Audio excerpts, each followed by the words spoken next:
Good morning. I'm Storm Track 12 meteorologist Ellen Baca for Thursday, January 10th, and here's a little bit closer look at your forecast. Yesterday we were really warm. In fact, if we take a look at what we clocked in at in New Bern, it was 73 degrees.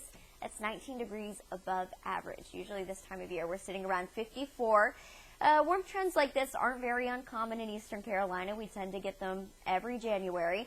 But this one's going to be a little bit longer lived than some. Looks like we have a streak of several days on tap here. Today we won't make it to the 70s. In fact, we're going to be capped in the low 60s overall across the state, and that's because we had a little bit of a weak storm system pass through, and that's been giving us winds northeast at about 10 to 15 miles per hour.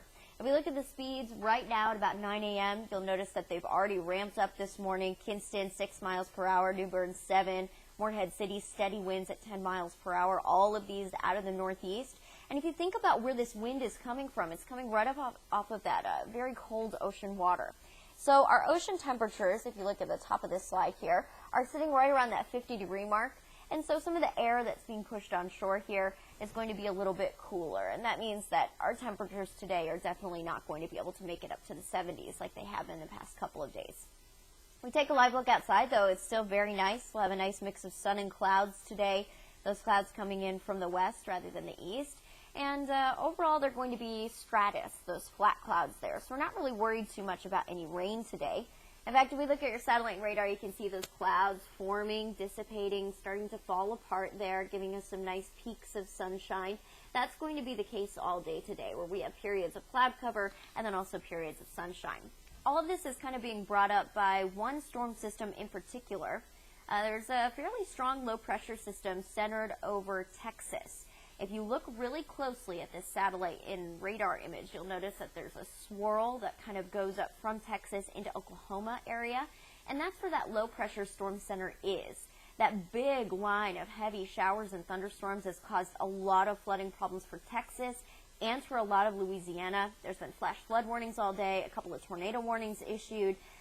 So far, the highest impact has been the flooding. In fact, some people have been canceling school and can't even get out of their driveways because there's just so much moisture coming up from this conveyor belt of warm, moist air. Now, this storm system is going to continue to move almost due north. We have a high-pressure system in place that's going to kind of keep it from moving into our neck of the woods, and I can show this to you really easily if we kind of figure out what we're doing here with our future track. So again, all of this should be staying off to our west, and we're going to be seeing our clouds mainly from the system, but not a lot of rain. So future track shows that we have a high pressure system in place that's going to kind of migrate over to the ocean and stay fairly strong. And this high pressure system really does us a favor because it makes it really hard for the low pressure system that's drawing up all that rain to move any farther east. So that low pressure system that was in Texas and Louisiana, notice how it almost travels due north. It forms and reforms and just keeps on going almost due north there and away from Eastern Carolina. Meanwhile, we're still going to get that very warm southwesterly flow up from this storm system.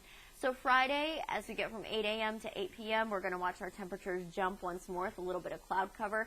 And then that warm air is going to stay in place and continue to pump into our region with a little bit more sunshine. I'm thinking there's no problem at all. We should jump up into the 70s, mid to upper 70s to be exact. Now again, we've already seen 2 very warm days.